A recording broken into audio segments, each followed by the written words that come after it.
Bienvenue le monde, c'est le tour du monde de la francophonie qui continue. Vous êtes avec nous sur TV5 Monde, c'est un grand événement qui se poursuit. Un petit clin d'œil à la Nouvelle-Calédonie qui nous rejoint, mais il y a le monde entier avec nous et un plateau, mais bon, pour moi c'est un plateau de rêve. Je suis tellement content d'accueillir Bernard Pivot. Bernard, président de l'Académie Goncourt, qui est avec nous ce soir. Et puis à ses côtés, Dany Laferrière, membre de l'Académie française.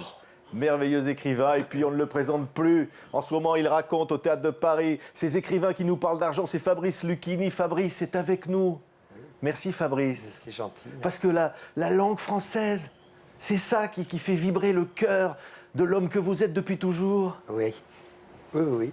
Mais on ne va pas parler tout de suite. On peut dire un mot. Oh, bah, y a une phrase de Céline qui est assez belle, qui dit « Loin du français, je meurs ».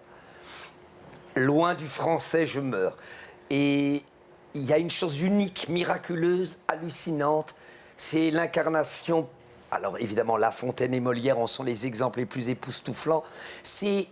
J'en parlais toujours de mon obsession de La Fontaine, puisque dans Les écrivains parlent d'argent, je me débrouille pour aussi dire des fables de La Fontaine. Des fables peu connues mais étonnantes.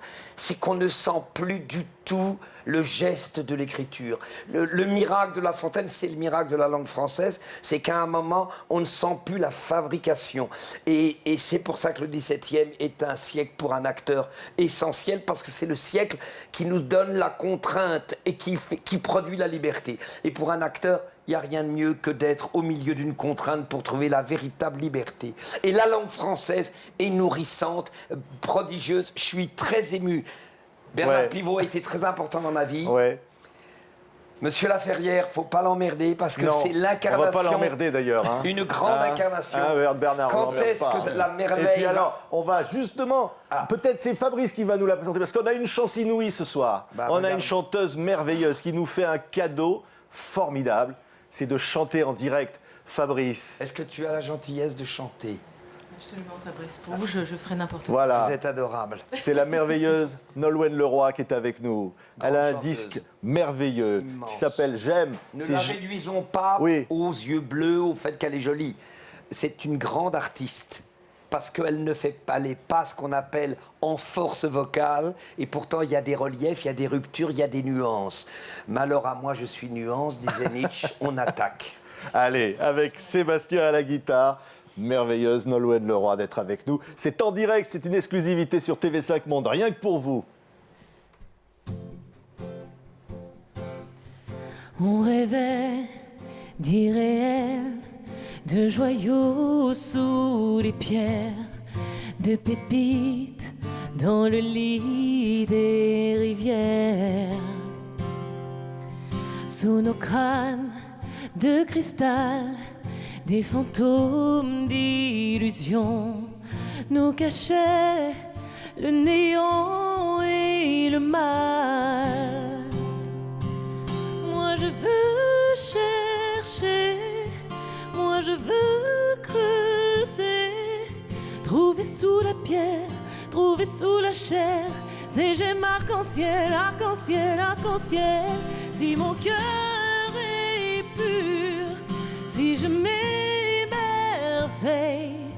oui, je serai sûre de trouver ces gemmes arc-en-ciel, éternelles, immortelles.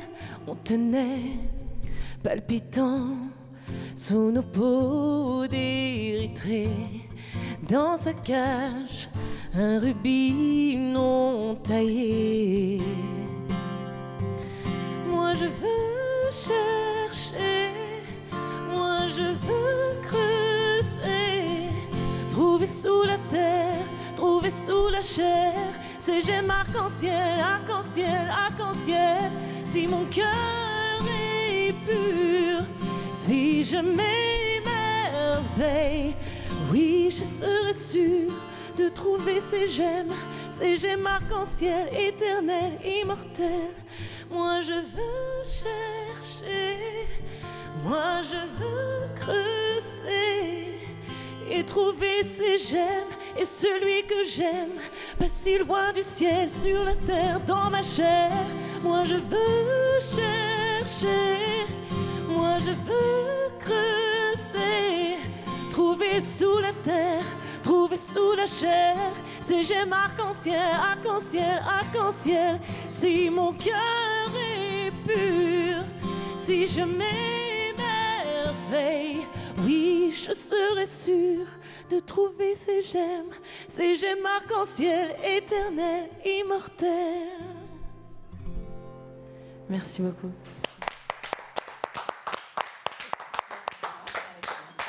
Merci infiniment, Nolwenn Leroy. Bernard, je vous vois admiratif, là. Ah, la voix ajoute de la poésie aux mots. Hein. C'est vrai. Oui, bien sûr. C'est ça qui est magnifique. C'est beau, Dany. Ah, mais je suis touché totalement. Hein. Mais je regardais ses pieds. C'est vrai que cette question de nuance, toute l'énergie se retrouve là. C'est comme si elle cachait toute cette énergie-là. Elle nous donnait tout ce qui est bien. C'est touchant, Fabrice. Oui. Oui, ça fait penser à cette phrase de Paul Valéry qui est admirable. La voix humaine me semble si belle, prise à sa source, que les acteurs, le plus souvent, me sont insupportables, qui prétendent faire valoir, interpréter, quand ils débauchent les intentions, altèrent les harmonies d'un texte et qu'ils imposent leur lyrisme au chant propre des mots et des chants combinés. Et c'est le contraire qu'elle a fait. Elle a exactement pas mis de lyrisme faux. C'est admirable, cette phrase de Valéry. Vous savez, la plus grande phrase de Valéry, c'est les mots sont des planches jetées sur un abîme avec lesquelles on traverse l'espace d'une pensée qui souffre le passage. Ça va lui parler. Et non point la station. Oui. L'homme en vif mouvement les emprunte et se sauve, mais s'il insiste le moins du monde, ce peu de temps les rompt, et tout s'en va dans les profondeurs. C'est une illustration géniale que si on s'attarde sur le mot, si on s'attarde, on l'alourdit et ça part dans les profondeurs. Et le génie d'un écrivain de cette dimension, c'est que ça part dans la fluidité. J'avais parlé de ça à Roland Barthes, rue Saint-Denis. Il m'avait dit, vous avez beaucoup de chance d'être encore enthousiaste. Je dis oui, j'ai une névrose d'admiration.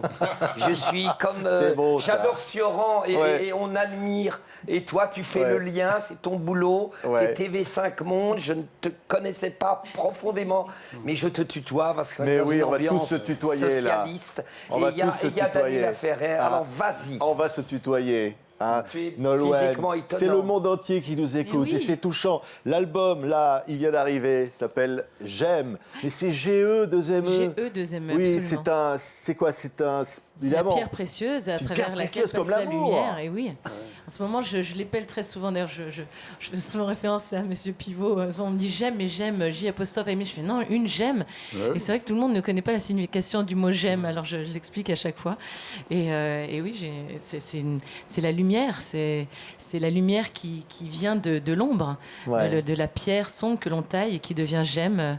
Et pour en revenir à ce que disait Fabrice tout à l'heure par rapport au français, qu'on n'est jamais loin du français, c'est grâce à vous, c'est grâce à TV5 Monde. C'est vrai que lorsqu'on se retrouve au bout du monde, en tournée récemment en Nouvelle-Calédonie ou en Polynésie, on se retrouve toujours dans la chambre avec TV5 Monde et c'est toujours ce petit bout de la maison que l'on recherche ou que l'on soit dans le monde, et c'est toujours agréable d'entendre le français aussi lorsque l'on est loin. C'est rassurant et réconfortant. Et puis j'aimerais aussi dire un mot sur le breton aussi, parce qu'on parle de la francophonie.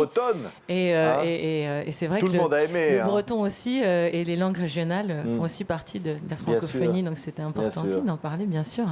Merci Nolwenn Leroy. Elle a fait un 6e disque et elle a fait un bébé en même temps. Elle a fait deux choses merveilleuses. Hein, mes deux j'aime. C'est vrai. C'était un bonheur. Restez encore avec nous si vous voulez, Nolwenn, parce que la chanson, moi je me tourne vers Bernard, parce que j'avais une chanson qui disait « Il rend intelligent même les plus sots ». Les soirs d'apostrophe, et même ceux qui font l'amour sur la table arrêtent leurs ébats coupables. Ils prennent leurs pieds en regardant le show de Bernard Pivot. C'était une chanson de Pierre Perret. Oui. Il avait, je ne sais pas, passé un matin à Europe 1, c'était il y a longtemps, c'était du temps d'apostrophe, et il lui avait téléphoné la veille pour lui dire tu ne pourrais pas bricoler quelque chose sur Pivot. Et il avait passé une partie de la nuit à écrire ça, et le lendemain, il avait chanté cette chanson, qu'on peut trouver dans un de ses disques d'ailleurs. J'étais très flatté. Mais oui. C'est incroyable. Vous êtes un passionné de Jean-Jacques Goldman, Fabrice, c'est ça, hein? Vous chantez du Parce que Goldman. je vais te dire. Comme je vais Nolwenn, vous qui dire, connaît cher Nolwenn, ami, qui connaît Goldman c'est par qu'il y a cœur. hein. quelque Je chante chose pas du Goldman, de bien sûr. la dimension biographique de rimbaldienne. Alors, on ne va pas tout niveler. Il y a Arthur Rimbaud, et je connais un tout petit peu Goldman, très mal, mais un peu. Et il n'est pas question de comparer un génie immense comme Rimbaud et un très grand musicien qui est Jean-Jacques Goldman. Mais il y a un point commun. Ils savent s'arrêter avant. Ça, c'est quand même le grand geste aristocratique. Rimbaud quitte à 20 ans, après avoir écrit une saison en enfer, parce que tout le monde dit « Oh, Rimbaud », mais personne ne comprend rien à Rimbaud. Les Illuminations, qui est comme un accomplissement hallucinant. Il a écrit Le bateau ivre à 16 ans et demi. Je regardais les chaussures et je me disais, j'avais l'impression d'un vers. Tu sais, à un moment, je sais les cieux crevant en éclairs, et elle qui aime la Bretagne. Je sais les cieux crevant en éclairs et les trombes et les ressacs et les courants. Je sais le soir l'aube exaltée, ainsi qu'un peuple de colombes, et j'ai vu quelquefois ce que l'homme a cru voir. Moi, j'ai vu le soleil bas, taché d'horreur mystique, illuminant de longs figements violets. Pareil, il y a des acteurs de drame très antiques. Bon, je le joue depuis 3 ans, donc je le connais bien, mais enfin, je l'ai trouvé, j'ai été très en force pendant 2 ans et depuis 2 mois, je m'approche vaguement de l'interprétation. Pourquoi je vous dis tout ça? Et Goldman s'arrête comme Rimbaud, c'est le chiquissime. Il n'est pas là dans l'énième répétition. Un jour, je lui ai demandé, on faisait les restos du cœur, je suis tellement pas doué par le chant que gentiment il m'a essayé de m'aider. Quelle chanson vous avez pris, moi, j'avais Fabrice? la première qui m'avait fait, c'est Sandrine Kiverlin. Tout. À présent, je te dis tout, de ce vide entre nous, de tes mains désabusées. J'adore la métaphore, parce que moi, je suis dans Rimbaud, dans Verlaine, là, je suis dans les écrivains par de la joie, et des fois, je découvre des phrases comme tout, à présent. Tu vois, t'imagines la dépression de la nana qui dit à son mec, tout, à présent, je te dis tout. Imaginez sans musique, tout. À présent, je te dis tout. Déjà, ça très mauvais signe. La nana te dit tout. De ce vide entre nous, elle a un côté existentialiste, elle voit la vacance de Schopenhauer.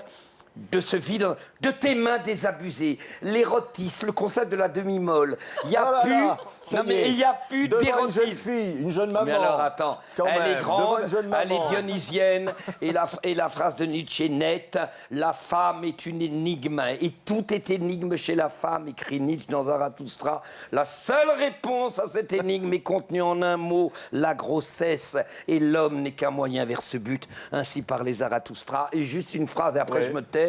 Vous vous précipitez vers les autres et vous dites que vous avez de l'intérêt, mais je perce un jour votre désintéressement. Vous allez chez les autres par désamour de vous-même. Et c'est le contraire de ce que vous faites. Maintenant, on parle de nos amis. Je voudrais qu'on vous fasse entendre juste un extrait de quelque chose, d'une émission. Regardez, un vrai bouillon de culture. Bernard, très grande forme ce soir. Mais alors, mais bonne humeur, vous pourriez être nostalgique, pas du tout. Dynamique, vivant, physique, comme il est, quoi. Et ben vous finissez par être assez beau. À mon avis, il y a eu un incident. Le pivot, il est beau. Alors parlons aux gens passionnants. Merci Nolwenn. Nolwenn vient de nous quitter, on la remercie, on l'applaudit bien fort, Nolwenn. Merci Nolwenn, merveilleux. Mais... Alors là, quand même, ça demande un commentaire, Fabrice. Il est toujours beau, le pivot. Alors vas-y Bernard. Non, mais Fabrice n'a pas changé. C'est extraordinaire parce que là, comme si j'étais l'animateur, je le retrouve mêlant les citations avec une magnifique mandine. Et puis, et à un moment, il passe à ses mots à lui. Et souvent, ça va tellement vite, tellement qu'il faut bien prêter attention. Parce qu'on se dit, mais je suis encore dans Rimbaud ou je suis déjà dans Lucchini. C'est ça qui est formidable. La première fois que j'ai vu, c'était à Pivot, c'était sur La Fontaine. Et je me dis, c'est pas possible, c'est pas La Fontaine. Et c'était La Fontaine. Oui. Je dois rendre hommage à mon professeur, Ouais. Jean-Laurent Cochet, Bien le sûr. plus grand homme, le grand transmetteur de la langue française, qui nous donnait comme exercice de raconter notre vie, très banale, et tout d'un coup d'intégrer un très grand texte de Molière et de La Fontaine, et évidemment de surtout pas faire ce que font les comédiens, de dire comment tu t'appelles, Jean-Claude Draillot, à toi, le moindre solécisme en parlant vous irrite. Mais vous en faites... Non, c'est pas ça, c'est pas possible. Il faut continuer à dire... par exemple, tu sais, ce chef-d'œuvre, ces 2 lignes, je vous l'ai dit tout de suite dans le même mouvement, parce que tu me fais penser, tu m'inspires, j'ai lu vos romans. Et vous m'inspirez sur ça, par exemple, quand tout d'un coup il dit... Le pauvre, avez-vous vu certains petits sonnets sur la fièvre qui tient la princesse Uranie ? Et l'autre personnage qui n'a rien à voir avec lui dit oui, hier il me fut lu dans une compagnie. L'autre dit vous en savez l'auteur ? L'autre dit non, mais je sais très bien qu'à ne le point flatter, son sonnet ne vaut rien. Comme c'est l'autre qui l'a écrit, l'autre répond beaucoup de gens pourtant le trouvent admirable. L'autre dit cela n'empêche pas qu'il ne soit misérable. Et si vous l'avez vu, vous serez de mon goût. L'autre dit je sais que là-dessus je n'y suis point du tout et que d'un tel sonnet peu de gens sont capables. Oh, me préserve le ciel d'en faire de semblable. Je soutiens qu'on ne peut en faire de meilleur et ma grande raison, c'est que j'en suis l'auteur. Merveilleux. Bah oui. Mais non, mais Oui. le silence qui suit est sublime. Et ma grande raison, c'est que j'en suis l'auteur. Imagine, Pivot est à côté d'un mec ou à côté de toi et tu dis, et l'autre te dit, oui, j'ai vu le bouquin de ce monsieur, très mauvais. Ah bon? Beaucoup de gens le trouvent admirable. Oh, si vous l'avez vu, vous serez misérable. Oh, ben, je suis pas d'accord. Et je t'ai dit que je suis pas d'accord parce que c'est moi qui l'ai écrit. Et c'est là le génie de Molière. Et là, Molière dit, vous? Et l'autre répond, oui, moi. Et là, il dit cette phrase, je ne sais donc comment se fit l'affaire. C'est pas sublime. Et l'autre répond, c'est qu'on fut malheureux de ne pouvoir vous plaire. Et l'autre dit, il faut qu'en écoutant, j'ai eu l'esprit distrait, ou bien que le lecteur m'ait gâté le sonnet. Mais laissons ce discours. Et là, ils s'insultent, et ils finissent par la plus grande réplique de Molière dans Les Femmes savantes. L'autre lui dit, souviens-toi de ton livre et de son peu de bruit, ce qui ne t'arrivera pas. Souviens-toi de ton livre et de son peu de bruit. Et l'autre lui répond, et toi, de ton libraire à l'hôpital réduit. Voilà, ça s'appelle Molière, ça s'appelle la langue française. C'est merveilleux, Bernard. Ouais, on peut aller voir une pièce de Molière, il jouerait tous les rôles. C'est formidable. Et Dany, juste un mot, Dany, je dois beaucoup de choses à Bernard, car Bernard a lancé l'idée que j'aurais été un bon prof. Et ils ont tous répété la même chose. Maintenant, on s'occupe de Dany. Dany, dans le fauteuil de Montesquieu. Voilà. Il est là, l'Académie française. On est tellement heureux, Dany, de Merci. vous avoir ici. Ces livres merveilleux, c'est Haïti, c'est le Québec, c'est la francophonie, c'est cette langue. Alors, Fabrice le disait, c'est pas une langue d'écrit, c'est une langue qui vit, c'est une langue qui est vivante, qui sort, qui surgit de la réalité. C'est ça, une langue parfumée. Je sais pas, je sais pas, je sais pas, je vais voir écrire. Je suis toujours dans ce mouvement-là, dans ce désir-là. Je ne vois pas d'achèvement. Tout à l'heure, on parlait quelque chose qui m'a rappelé Montaigne. C'est pas la destination, c'est vraiment le trajet, le parcours, le chemin qui m'intéresse. Je vois toujours un livre qui est en avant et que je n'arrive pas à atteindre. Et je vois toujours aussi un temps, un instant que je n'arrive pas à atteindre. J'ai toujours voulu écrire le présent. Et c'est difficile parce que je suis toujours en retard d'une seconde. Oui, mais écrire aussi sur les souvenirs, sur le silence, écrire sur l'air, écrire sur tout ce qu'on peut avoir, écrire aussi pour une grand-mère, écrire aussi pour la jeunesse, pour l'enfant que vous avez été. Oui, tout à fait. J'étais à Petit Gouave dernièrement, c'est là où j'ai passé mon enfance. Et c'est vrai qu'à un moment donné, la chose littéraire devient toute simple.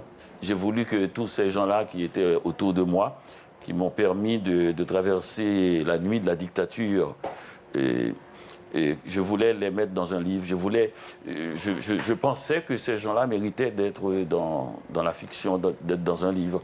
Alors j'ai regardé ma grand-mère, et ça a pris du temps avant d'accepter ça. Parce qu'on nous a tellement imposé de grands personnages qu'on a oublié qu'ils étaient au début des personnes tout à fait normales, un peu ce que Lucchini vient de faire là, c'est-à-dire en nous faisant sentir que le dialogue de Molière était un dialogue qu'on pouvait avoir. Et comme ça, on a oublié que c'est parce que Tolstoï en a parlé qu'ils sont devenus de grands personnages. Et j'ai regardé ma grand-mère et j'ai vu tout à fait, elle était au cœur de la littérature. quand j'étais enfant, sur la petite galerie où elle avait sa cafetière, tout pouvait être transposé. Cette cafetière peut être aussi le truc du génie. Le café ressemble bien à l'encre. Et ce temps suspendu où elle s'asseyait, elle regardait passer les gens, elle leur offrait du café. On peut se croire à Athènes, au moment de la gestation de la philosophie. Et je regardais cela et j'ai dit, comment convertir cette petite ville de province, apparemment si pauvre, où les gens passaient dans ma rue sans s'arrêter, parce qu'ils vont toujours ailleurs, on ne s'arrête pas. Et là, dans ma rue, et comment convertir tout ça? Comment voir Athènes là-dedans? Et ça prend du temps, parce qu'il y a tellement de choses. Paris offre tellement de grandes choses. Montréal, Berlin, Madrid. Et je me suis dit, mais il se passe quelque chose qui est aussi de l'ordre de l'imaginaire et de la dignité de la fiction. C'est magnifique. Je voudrais juste qu'on écoute un autre extrait. C'est quand Bernard parle d'amour, parce qu'au fond, les mots sont toujours et souvent des mots d'amour. Bernard. L'amour, on ne le fera pas ce soir parce que c'est pas le lieu, mais on en parlera. On écrit, je crois effectivement qu'on ne peut pas écrire son amour à chaud. On ne peut pas écrire en étant amoureux, ça me paraît incompatible. Et surtout, on ne peut pas écrire pour. À goûter les lettres d'amour, remarquez, on m'a fait déjà la remarque. On m'a dit que je ne m'en servais jamais des lettres d'amour, n'est-ce pas? Ce sont déjà des lettres littéraires, n'est-ce pas? C'est-à-dire, c'est déjà un genre littéraire. Les lettres d'amour, généralement, celles qu'on a, ce sont celles d'amour malheureuses. Oui, c'est ça. On a les lettres de quelqu'un, de Napoléon, qui sont des films ou de la Régence portugaise. Hein. On n'a jamais la réponse, c'est toujours des lettres d'amour malheureux. On n'a jamais la réponse aux lettres d'amour. On n'a jamais la réponse aux lettres d'amour. Oui, moi, par exemple, je me rappelle, je l'ai raconté, un mariage, j'étais tombé fou amoureux d'une cousine. Une cousine, mais une cousine éloignée, deux fois éloignée, parce que cousine, hein, et en même temps, elle habitait sur la côte d'Azur, donc très loin de la région lyonnaise. Et donc, je lui ai envoyé une lettre d'amour. Mais je l'ai soignée, je l'ai bichonnée, cette lettre. J'en tiré des mots, j'ai fait des propositions, j'ai fait vraiment... C'est une lettre magnifique, mais vraiment, vraiment très belle. Et c'était évident à la lecture de cette lettre, elle serait enthousiasmée, etc. Et bien, ça fait 61 ans que j'attends la réponse. Ah oui. Ah ben là, à mon avis, on lance un appel. Elle était trop bonne, trop belle, elle s'est contentée de la lettre. C'est merveilleux. Souvent, ça arrive. Et moi, la plus belle lettre d'amour, j'ai découverte comme ça dans un tiroir quand j'étais enfant à Petit Goave. C'est quelqu'un, je crois, c'est une dame lavandière qui travaillait, qui venait dans la cour, et elle avait envoyé cette lettre à mon oncle. C'était « Si tu m'aimes vraiment, envoie-moi $5. » On parlait d'argent. Bien sûr. Oui. Et ça me fait penser à la très jolie phrase de Barthes dans le fragment du discours amoureux, grand livre. Suis-je amoureux? Oui, puisque j'attends. Et Barthes dit, si Werther ne s'était pas suicidé, il aurait écrit les mêmes lettres que les lettres qu'il a écrites à Charlotte. S'il ne s'était pas tué, il aurait écrit les mêmes lettres à une autre femme. C'est la grande idée proustienne qu'en réalité, l'état amoureux, enfin cette projection magnifique, Roland Barthes de l'entendre chez Pivot. Ouais. Un pivot très réconcilié dans le réel, très jeune homme brun, plutôt doué, très beau. Surtout doué pour la vie, avec des gens très... Sagan. Non, mais Écoutez. là c'est étonnant parce que Sagan et Barthes ne s'étaient jamais rencontrés. Donc ils se rencontraient pour la première fois. J'ai vu l'émission. Et ils étaient très flattés d'être en face de l'autre. Parce que Sagan, pour Barthes, bon, c'était le grand intellectuel. Et Barthes était content aussi d'avoir quand même une jeune femme populaire, best-seller et tout. Donc il était très flatté. Une belle rencontre. Alors je crois que pour Fabrice, le plus grand jour de ta vie, ça a été un bout de papier avec un numéro de téléphone dessus. C'est vrai. C'est vrai? Oui, c'est dans mon spectacle. C'était l'écrasante défaite de Perceval le Gallois, octosyllabe, le pur français traduit merveilleusement par Homère. Je te dis juste un vers pour te montrer à quel point c'était beau. Une jeune fille accueille Perceval que je jouais et elle lui dit « Votre père, s'il ne savait, fut à la jambe un jour blessé, échu en grande pauvreté. Et vous, qui tout petit étiez, deux grands frères, moule beau aviez. » Et j'ai dit à Homère, ça va pas passer 2h20 comme ça marchera pas. Et il a voulu, et on a fait il a fait un travail génial. Et ça a été l'horreur. C'est Jean-Louis Boré, le grand critique, a écrit dans le Nouvel Observateur « Quel dommage que ce que Perceval soit joué par ce Nigenouille sans charme. Le Nigenouille, c'était moi. Et ça donnait un écho à François Chalette, ça pour vous dire que c'est pas facile de devenir comédien quand on part difficilement. François Chalette avait dit il ressemble à Serge Lama dans La Dame aux Camélias. Alors, ça, c'est pas gentil. oui, c'est pas gentil, Non, mais pour pas te vraiment, montrer. hein. Bon. Et résultat, Barthes s'est lancé au Collège de France dans un grand panégyrique. Alors, je me suis précipité. J'ai attendu la fin du cours, il n'y avait que des psychiatres, il y avait 1000 personnes, tous les gens arrivaient de la nuit, du palace où ils avaient dansé toute la nuit, on les voyait dire « Où tu vas ?»« Je vais au Collège de France !» Et on voyait les gens complètement défoncés. Il y avait des milliers de personnes qui étaient là, qui attendaient Barthes arriver en tenue de week-end, velours, tout. Et il commence à parler le concept du c'est ça, le concept du temps qu'il fait. Et je vois des milliers de personnes qui écrivent le concept du c'est ça, le concept du temps qu'il fait. Je me dis, c'est très étonnant que des gens écrivent le temps qu'il fait. Il a raconté que chez sa boulangère, la dame a dit quel sale temps. L'autre aurait dit non, il fait beau. Et Barthes a développé le concept du temps qu'il fait. Et là, je m'approche de lui et je lui dis, vous avez dit du bien de Perceval le Gallois? Il me dit, oui, le film n'est pas à son époque. Il est trop étonnant. Et je lui dis, je suis Perceval. Il a reculé, je me rappellerai toute ma vie. Il a dit, vous êtes Perceval? Oui. Alors... il avait une composante d'affection pour les garçons et il me dit j'aimerais beaucoup en parler avec vous. C'est véridique ce que je vais vous dire. J'aimerais beaucoup en parler avec vous. Quel est votre rapport au téléphone? Et j'en revenais pas parce que je pouvais pas lui dire très ambigu, monsieur Barthes. Je dis qu'on me demande mon rapport au téléphone. C'était tout le côté Barthes. Que ton pote qui passe, qui avait fait un Barthes par lui-même, qui lui avait fait de la peine, mais qui était si drôle. Le Barthes de ton pote, Barthes par lui-même. C'est le merveilleux Patrick Rambaud. Mais il a eu tort de souffrir et Dieu sait que je le comprends. Et je vous la fais rapide. Barthes me donne son téléphone. Tout le monde dit il a le phone de Roland Barthes. Et moi, très fier, je pars avec le col. Et je l'appelle 3 semaines après. Je vais chez lui, je lui parle de Flaubert, je lui parle de Montesquieu. Parce que Flaubert avait une passion pour une phrase ternaire. Je connais mal Montesquieu, mais Flaubert a des passions. Et il y en a une où il disait, par exemple, les vices d'Alexandre étaient extrêmes comme ses vertus. Il était terrible dans la colère, elle le rendait cruel. Ça rendait dingue Flaubert, la perfection de cette phrase ternaire. C'était à Saint-Lamo, un faubourg de Cata. Et alors j'arrive chez lui. Il y a une atmosphère très étrange, comme il est un peu affectueux avec moi, je suis troublé parce que je suis pitoyablement hétéro. Et lui ne voulait pas une sodomie violente, mais n'aurait pas craché sur me faire une petite gâterie possible, une turlute, ou alors un patin. Et moi, je suis un peu déstabilisé. Et tout d'un coup, je lui dis, vous savez ce qui est étonnant chez vous, Roland Barthes? Je vous jure que c'est une histoire vraie, hein, Bernard. Vous savez ce qui est génial chez vous, Roland? Il me dit quoi? Il avait un charme immense. Mais pour moi, c'était le génie, c'était Deleuze, c'était Foucault, c'était Freud. Et je lui dis, venez dans votre entrée. Je vous jure que c'est vrai. On va dans l'entrée, il y avait un pater avec une patère ou un pater où il y avait ses manteaux et dessus, il y avait un très grand béret.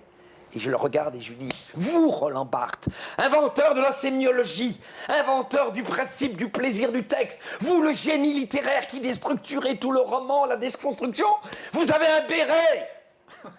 Il me regarde, et alors, un béret! Et il m'a répondu, mais je suis basque. Et j'ai réussi à faire dire une association normale à Roland Barthes. J'ai réussi à lui faire dire, mais je suis basque. Ça, c'est un truc sublime. Je l'ai mis dans un de mes spectacles. Dany, c'est merveilleux. C'est les mots. C'est l'oralité. Vous avez vu la beauté quand il a parlé? Vous avez la beauté, comme on y était, la mer qui incarne l'éternité, tout, qui incarne la cosmogonie globale, le café qui peut devenir Platon, Socrate, Nietzsche. C'est ça son talent. Oui. Qu'est-ce qu'on peut répondre à ça, Dany?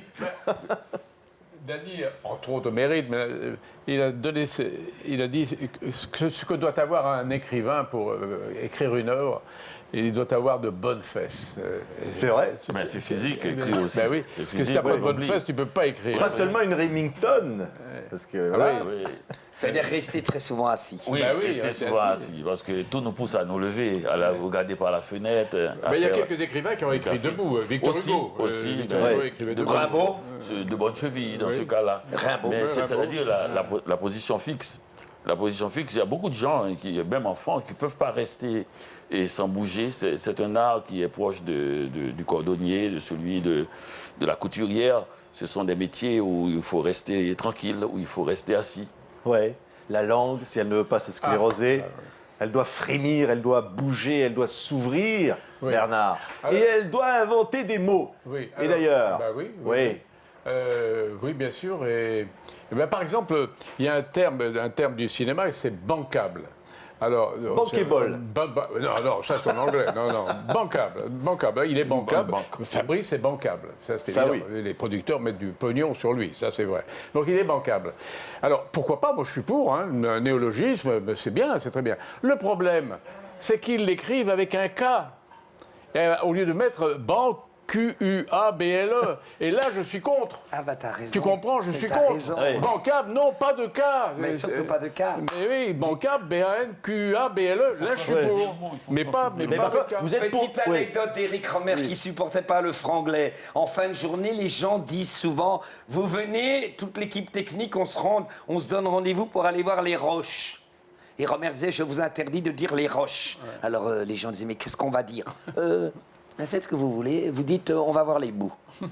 Et alors on entendait les gens qui disaient on se voit tous tout à l'heure pour aller voir les bouts. Alors, évidemment, ça fait très étrange, mais les roches ne sont que des bouts. Et ils ne voulaient pas qu'on dise Ouais. les roches. On invente des mots aussi en Haïti. On invente voilà. ces mots, Alors, Daniel. Oui, tout à fait. Oui, on passe notre temps à inventer déjà d'abord la façon de nommer les gens, puisque la plupart des noms de famille sont très simples. Hein. C'est Jean, c'est Joseph, mais on se passionne pour les prénoms. Et souvent, dans la paysannerie, c'est des prénoms grecs, c'est des prénoms de philosophes. Et je me souviens, mon grand-père était officier d'état civil. Et il nous recevait, j'étais dans une ville de province, on avait toujours des paysans qui venaient pour s'inscrire à l'acte de naissance. Et ils avaient des prénoms, mais l'État avait dit de ne pas donner des prénoms complètement stupides et de ne pas donner aussi des prénoms presque diaboliques. Quelqu'un pourrait s'appeler Hitler, enfin, il ne faut quand même pas cela. Et lui, il a dit, le prénom de votre fils, Christophe. Et l'année suivante, il a un autre, et son prénom, il dit Colomb. Et il est venu une troisième année et c'était le verbe débarquer, débarquer. Alors, il avait trouvé un livre d'histoire, il lisait tout simplement la phrase et il entendait donner toute la phrase à son fils. Mais c'est vrai qu'il y a un délire verbal en Haïti. Et on n'a pas de précaution, on ne prend pas de précaution. Et ça va souvent chez les insulaires parce qu'à un moment donné, on se sent seul sur son île. Haïti, les Antilles viennent d'être ravagées par les cyclones. Il y a des moments de grande solitude et on fait comme on veut. Déjà, les noms ne sont pas légitimes, puisque quand on remonte à l'esclavage, on portait le nom du propriétaire de la plantation, du propriétaire de l'habitation, comme on appelait. Donc personne ne se sentait bien avec ce nom qui pouvait remonter au maître. Donc on pouvait s'éclater comme on veut. Ouais. La langue vivante, je ne l'ai pas apprise à l'école. Elle courait quand j'étais enfant dans le quartier des Abbesses. Il fallait prendre l'autobus numéro 80, Fabrice, pour trouver les mots de la langue. Il y a un lien possible qui peut nous réunir tous les trois. On voit bien qu'il sait faire vibrer l'irrationalité, l'absence de surmoi d'Haïti.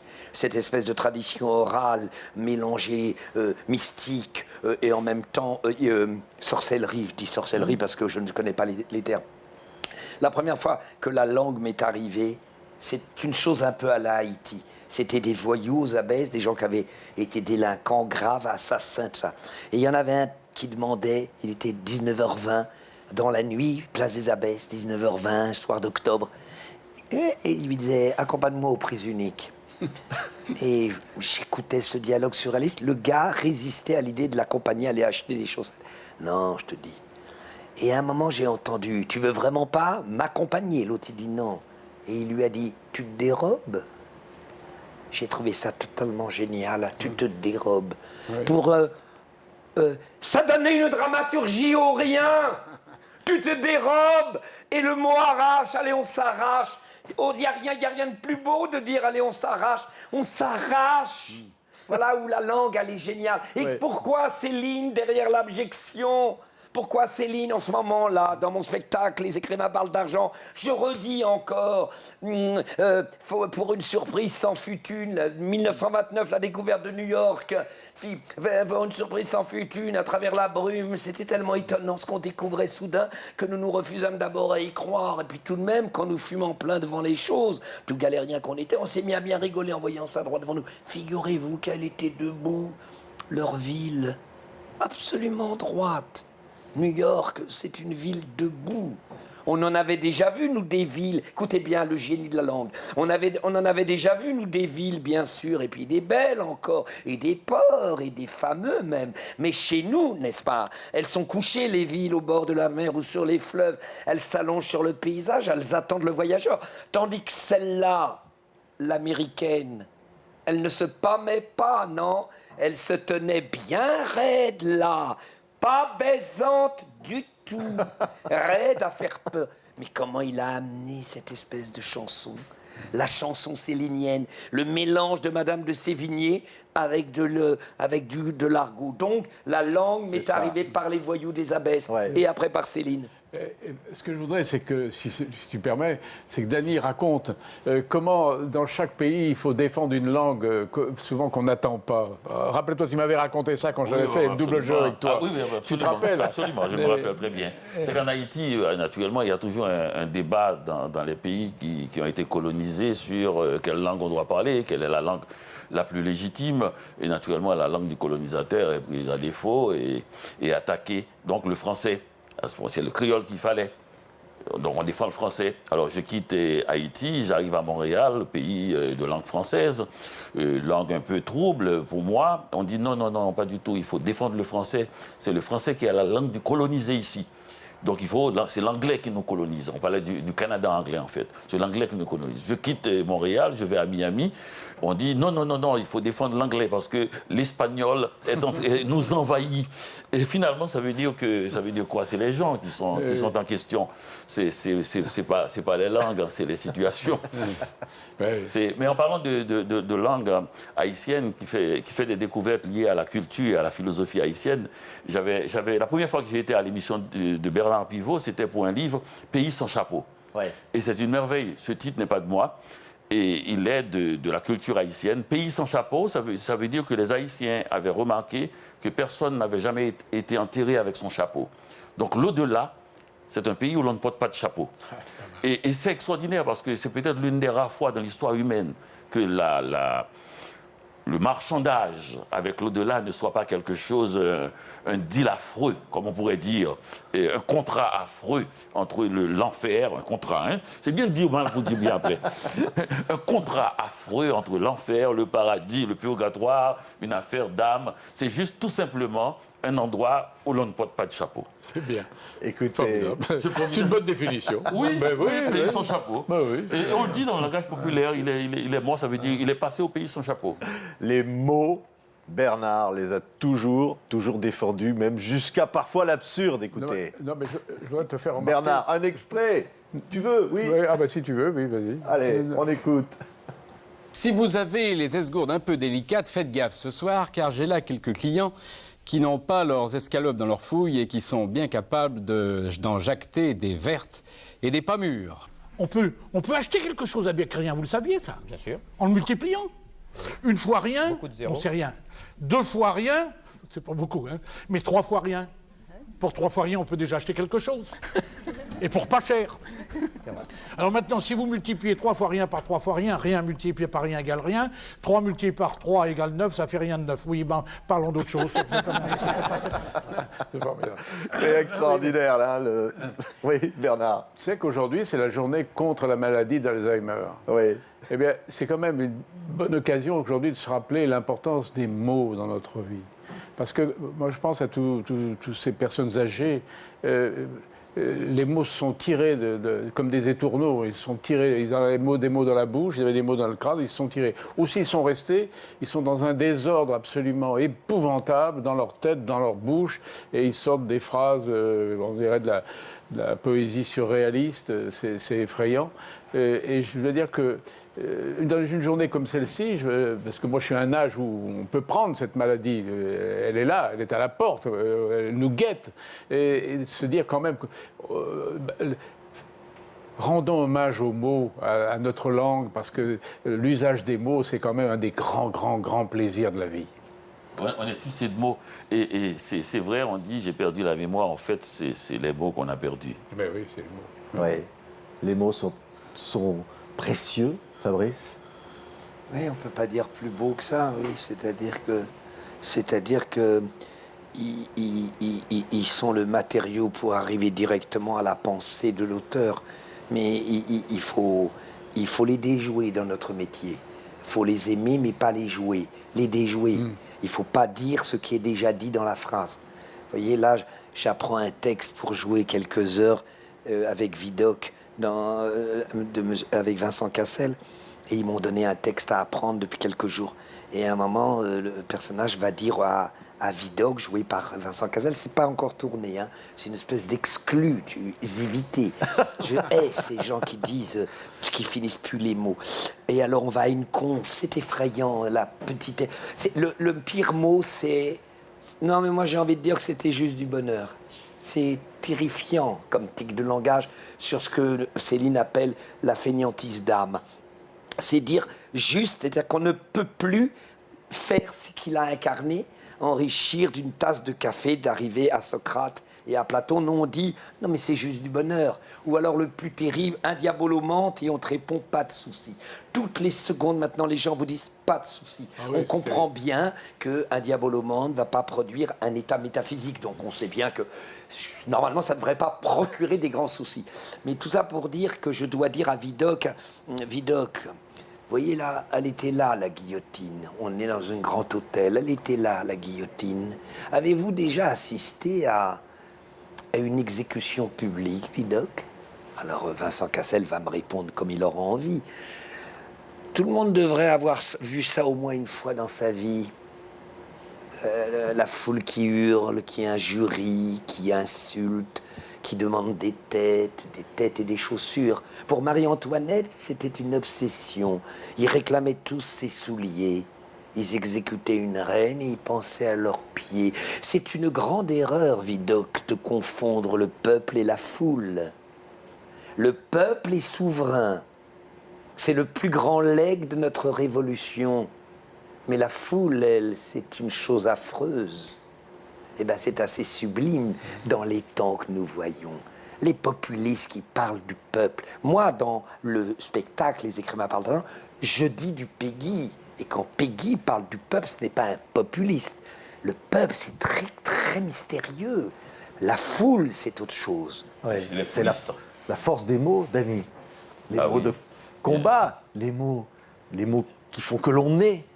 C'est soi. La force aussi, c'est que la plupart des mots essentiels ne sont que d'une syllabe. Cœur, ciel, mer, terre, âme, eau. Enfin, on peut aller à l'infini. J'en oublie un principal. Et ça, c'est une chose incroyable, qui est très court. 4 lettres. Dieu. Dieu, qui aurait fait, paraît-il, la terre entière, etc. On peut imaginer que son nom serait à la proportion de son œuvre. Pas du tout. Il est tout petit, il est tout rabougri, il a 4 lettres seulement. C'est bizarre, ça. C'est qui contient tout, c'est ça, c'est une syllabe. Et quand on allonge, déjà, on signale qu'on n'est pas dans la légitimité.